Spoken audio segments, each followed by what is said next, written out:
This is music, and this is a raging first impressions video full of nasty tendencies.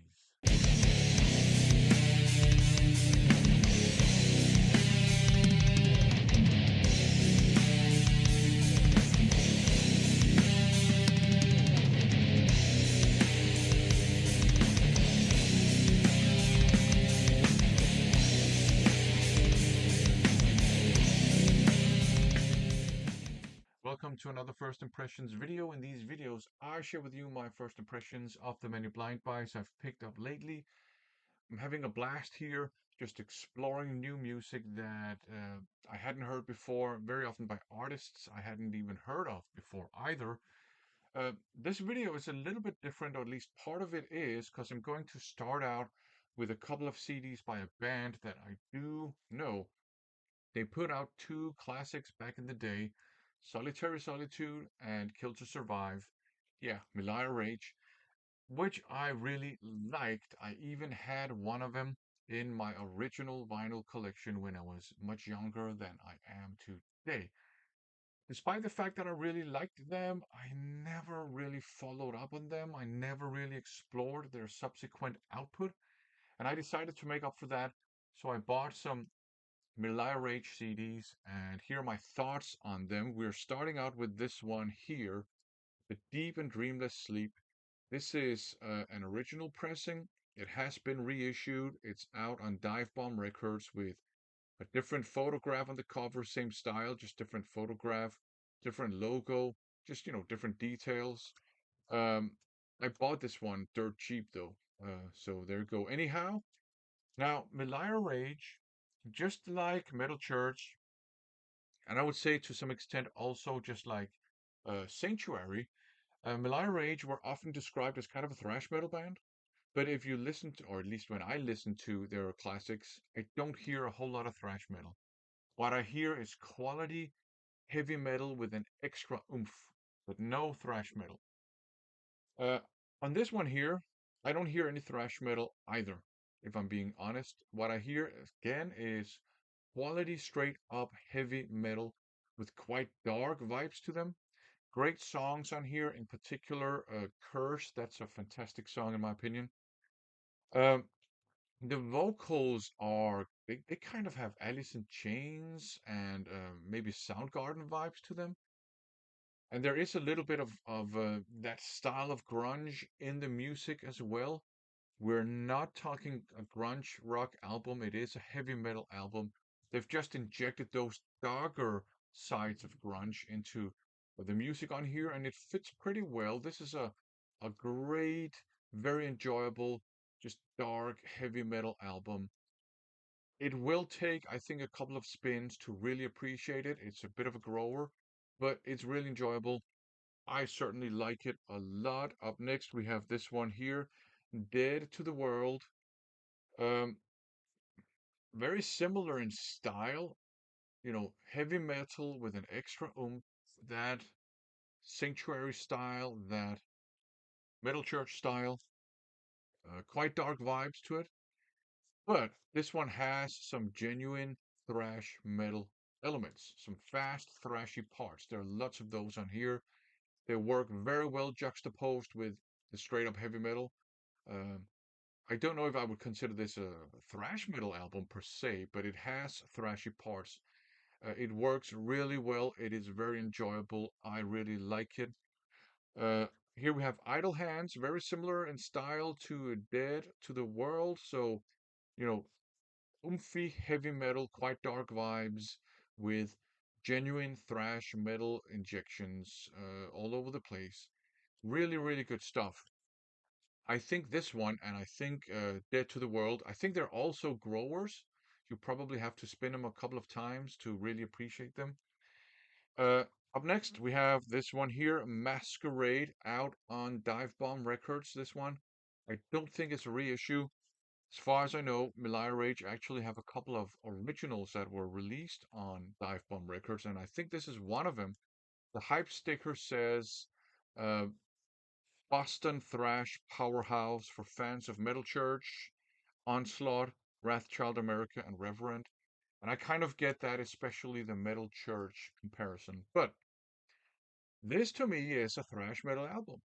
There are so many thrash metal elements all over the place on here that I would consider this kind of a thrash metal album. You still have your metal church, sanctuary, Meliah Rage style, oomphy heavy metal.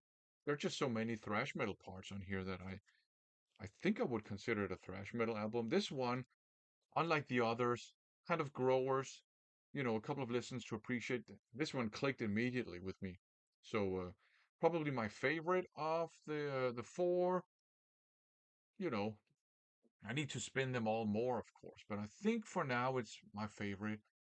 Really good stuff. Definitely, if you like your sanctuary, if you like your metal church, if you like your Wrathchild America, uh, check out Meliah Rage. And I think this one here might be a good place to start because it has that, you know, Meliah Rage, oomphy heavy metal sound, but it also has some thrash metal stuff.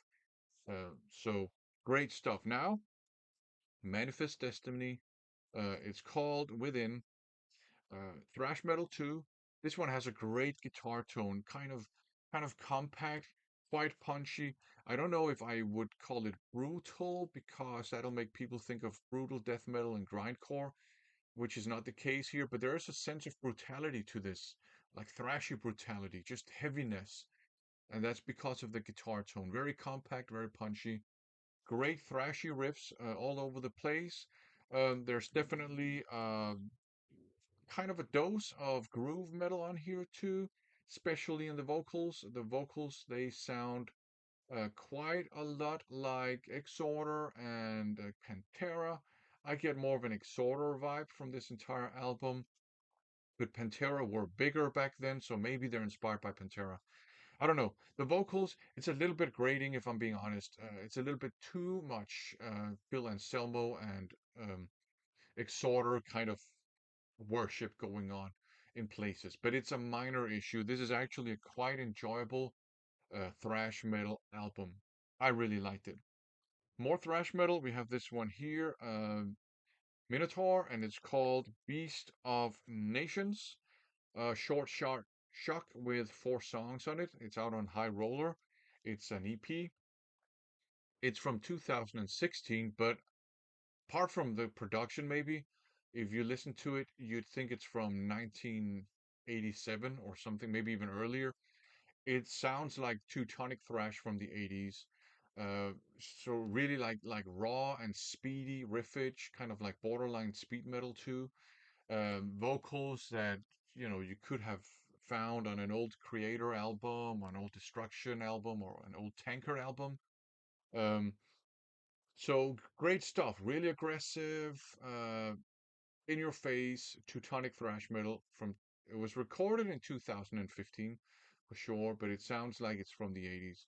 And if you just need a quick fix of speed metal, you got like 15 minutes of it right here.